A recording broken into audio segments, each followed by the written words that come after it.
Start करते हैं। Again जैसा मैं हमेशा स्टार्टिंग में कहती हूँ कि आपको क्वेश्चन में पहले ये पता होना चाहिए कि किन दो लोगों के बीच में बातचीत हो रही है। तो यहाँ पे एक्चुअल में बात हो रही है एक बेटे के एज के बारे में और दूसरा मैन के एज के बारे में, ठीक है। तो इस तरीके से यहाँ पे हमारे पास दो लोग हैं, तो ऑब्वियस है दोनों में से मुझे किसी एक की एज को एक्स लेना पड़ेगा, राइट। तो अभी मैं प्रीवियस सारे क्वेश्चंस में से ये चीज़ सिखा चुकी हूँ कि किस तरीके से आपको कंसिडर करना है, किसको एक्स, और एक को कंसिडर करने के बाद दूसरे का कितना आएगा। तो मेरे हिसाब से अब ये स्किल तुम्हारे अंदर आ गई है। तो यहाँ पर हम लोग किसको लेट ले लेते हैं, तुम्हारे सन की एज को। तो यहाँ पे लिख देते हैं लेट द प्रेजेंट एज, ठीक है, प्रेजेंट एज यानी कि अभी ऑफ जो आपको मैन दिया है उसका प्रेजेंट एज ऑफ सन, एक minute, of son equal to कितना ले लिया हमने, एक्स ईयर्स, ठीक है। अब क्वेश्चन में देखो स्टेटमेंट क्या बोल रहा है कि सन की जितनी भी एज होगी उस आदमी की एज 3 टाइम्स होगी उससे, मतलब वो 3 टाइम्स बड़ा होगा। तो देयरफॉर यहाँ से तुम्हारे पास उस आदमी की एज कितनी निकल के आ जाएगी, देयरफॉर द प्रेजेंट एज, ठीक है, प्रेजेंट एज ऑफ किसका, मैन। तो उस आदमी की एज कितनी निकल के आ गई यहाँ से 3 टाइम्स। तो इसको तुम लिख दोगे 3x और यहाँ पे ईयर्स। अब क्वेश्चन आगे पढ़ते हैं, आगे क्या बोला गया है, बोल रहे हैं 10 ईयर्स अगो। देखो ये अब अगो वाला सवाल आया है।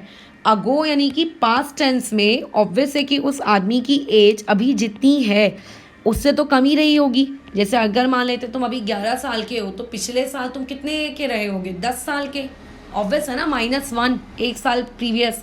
तो 10 ईयर्स अगो, ठीक है, जो आपका एज है उस सन की, ठीक है, एज ऑफ सन वो कितना हो जाएगा, अभी x है तो 10 साल पहले कितना होगा, x - 10।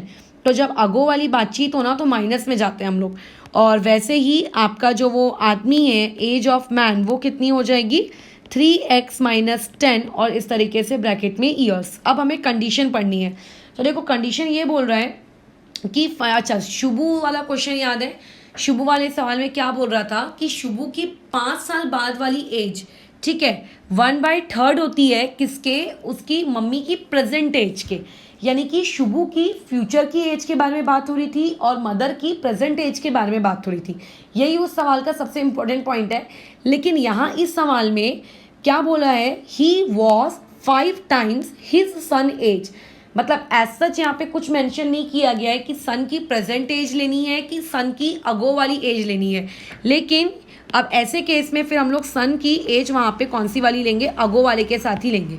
अगर एग्जैक्टली उसको ये बोलना रहता ना शुभू वाले केस के जैसे कि मम्मी की प्रेजेंट एज लो, तो यहाँ पे भी आपको बोलता कि आप अपने बेटे की प्रेजेंट एज लो। अगर प्रेजेंट नहीं बोला है तो फ्यूचर वाली एज ले लेना और या तो पास्ट वाली एज ले लेना, ये डिपेंड कि क्वेश्चन में क्या है, ठीक है। तो यहाँ पे कंडीशन क्या बन जाएगी कि 10 साल बाद जो आदमी है उस आदमी की जो एज है वो 5 टाइम्स हो गई, ठीक है, 10 साल बाद नहीं, 10 साल पहले वो 5 टाइम्स हो गई है अपने बेटे के कंपेयर में। तो इसको हम ऐसा लिखेंगे कि 3x - 10 equal to 5 times the age of his son. बस अब ये लीनियर इक्वेशन इन 1 वेरिएबल को तुम्हें सॉल्व करना है।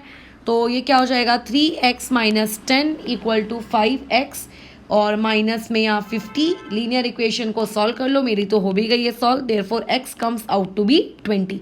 तो यहाँ से x निकल कर आया। बट इस क्वेश्चन में x क्या है, ठीक है, इस क्वेश्चन का x क्या है, x एक्चुअल में प्रेजेंट एज है उस लड़के की। तो अभी हमें प्रेजेंट एज क्या सिर्फ लड़के की निकालनी है क्या, नहीं, हमें उसके पापा की भी, मतलब ऑब्वियस है कि उसके वो आदमी जो उस क्वेश्चन में बोला गया है, ठीक है, तो उस आदमी की भी निकालनी पड़ेगी। तो present age of son equal to 20 years. तो देयरफॉर वहाँ से जो प्रेजेंट एज आएगी उस मैन की वो कितनी आ जाएगी, 3 टाइम्स, क्योंकि 3x है ना, तो वैसे ही वहाँ पे पुट किया तो ये आ गया आपके पास 60 ईयर्स, ठीक है।